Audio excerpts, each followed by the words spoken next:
करें महाराज जी। असल बात क्या है कि जैसे सत्संग में बोले थे आज कि जितने भी हमारे त्योहार होते हैं वो भागवतिक होते हैं। इनमें कोई ना कोई संबंध हमारे भगवान की लीलाओं से होता है। जैसे ये दीपावली है तो अवध में भगवान श्री रामचंद्र जी, तो ये उत्सव मनाया गया। दीप संपूर्ण अयोध्या दीप से प्रकाशित है। भगवान श्री राम 14 वर्ष वनवास के बाद अवध में विराजमान हो रहे चक्रवर्ती सम्राट पद पे। तो ये अब इसे हम घर घर, हमें लगता है पूरे भारत में मनती हो।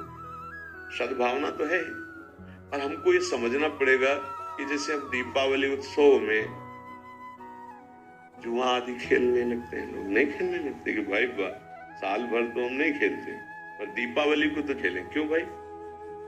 कहाँ लिखा हुआ है कि आप दीपावली को वो अपराध करें जिसमें कलयुग का वास रहता है, जिसमें बड़े बड़े धर्मात्माओं की भारी भारी विपत्तियां आई। धर्मराज युधिष्ठिर, महाराज नल, दमयंती, बड़े बड़े पावन चरित्र हैं महापुरुषों के। क्यों? द्यूतकीड़ा में कलयुग का निवास है।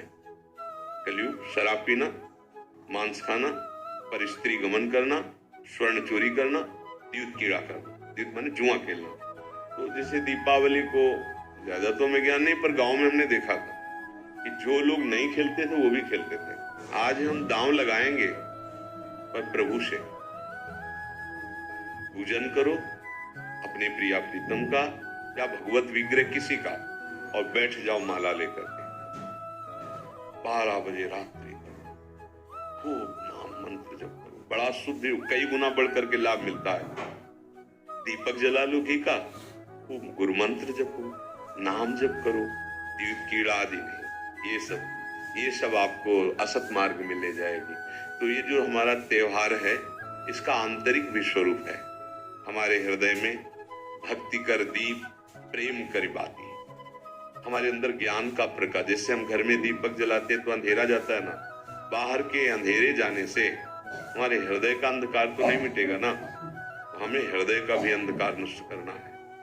जब बाहर की दीपावली इतनी खुशी दे सकती है, तो अगर अंदर की दीपावली हो जाए तो कितना आनंद आ जाएगा। ये तो हम आनंद सिंधु में डूब जाएंगे। कौन सा दीप अंदर जलाया जाता है? भक्ति का दीपक और प्रेम की बाती। अगर भक्ति का दीपक प्रेम की बाती हो जाए तो उस प्रकाश जो प्रकट होता है उसे ज्ञान कहते हैं। उस ज्ञान से ये जितनी भी चिंता, शोक, दुख, मृत्यु आदि का भय है, ये सब नष्ट हो जाएगा। आप शरीर नहीं है, आपका स्वरूप सच्चिदानंद है। किसी भी शस्त्रास्त्र की ताकत नहीं कि आपको मार सके, और ये शरीर बच नहीं सकता क्योंकि ये प्रकृति का है और ये मरेगा। जैसे ये बच्चा से कब जवान हुआ, कब बूढ़ा हुआ आपको पता नहीं चला, ऐसे ही कब मृत्यु आ जाएगी आपको पता नहीं चलेगा और शरीर छिन जाएगा। ये प्रकाश होता है अंदर। और जब ये बात पता चल जाती कि मैं कौन हूं, तो नाश पड़ता है आत्मानंद। यज् ज्ञात्वा स्तब्धो भवति मत्तो भवति आत्मा रामो भवति। जिसको जान लेने पर वो शांत हो जाता है, वो मस्त हो जाता है, वो आत्मा राम हो जाता है। ये आई दिवाली अंदर की। तो ये भक्ति कर दीप और प्रेम कर बाती किसी बाजार में नहीं मिलती है। ये बाहरी दीपक और बाती तो बाजार में मिल जाती है, लेकिन ये भक्ति कर दीप प्रेम कर बाती कहाँ मिलेगी? बोले साधु संगति करी अनुदिन राती।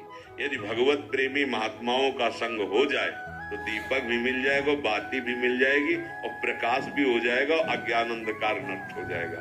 हमें लगता है खूब बढ़िया दीपक जलाए और मंजीरा उठावे, भगवान नाम कीर्तन करे 10, 20, 50 लोग मिलके, फिर एकांत में नाम जप करे, ठाकुर जी को भोग लगाए, आरती करे।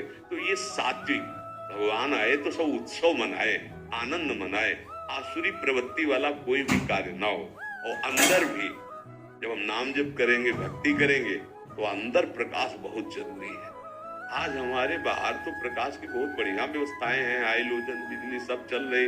जब बिजली नहीं तो जनरेटर से चल जाएगा।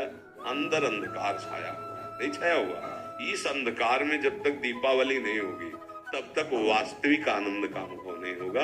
और यहाँ आनंद, जैसे हम देखो अंधकार में क्या, रस्सी को सांप समझ रहे हैं, भयभीत हो रहे हैं। शरीर में इतनी आसक्ति, मैंने मान लिया मैं स्त्री हूं, मैं मान लिया मैंने पुरुष होना ही है, तू ये तेरी पोशाक है, और जितने भी दुख है सब इसी में आते हैं। तू काहे को इसको पकड़े हुए है? तू अपने स्वरूप को देख, तू अलग है। अब ये बात समझने के लिए साधन चाहिए। अब तुम गंदे आचरण करते हो, गंदा चिंतन करते हो, कैसे तुम अपने स्वरूप को जानोगे?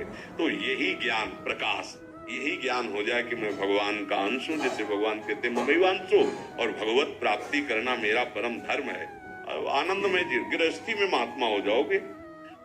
इतना आनंद रहता है उसको जो भगवत प्राप्त है, जो भगवान के चिंतन में। भारी से भारी दुख उसे कहीं भी विचलित नहीं कर सकता। आएगा दुख, बचो। दुख आने के पहले जहां दुख का प्रहार होना है उससे अलग हो जाओ। बिल्कुल आप अलग हैं। जैसे मेरे टेबल, मेरा हाथ, तो मैं हाथ तो नहीं हूं ना, ऊपर पूरे मेरा शरीर। खुद आप बोल रहे हैं मैं शरीर, ऐसा तो नहीं कोई कहता। मेरा शरीर मतलब ये मैं नहीं हूं। अंदर चलते हैं, मेरा मन, मेरी बुद्धि, मैं तो नहीं बोला कि और अंदर चलते कारण शरीर, वो स्वभाव का आ जाता है। बोले मेरा स्वभाव ऐसा नहीं है,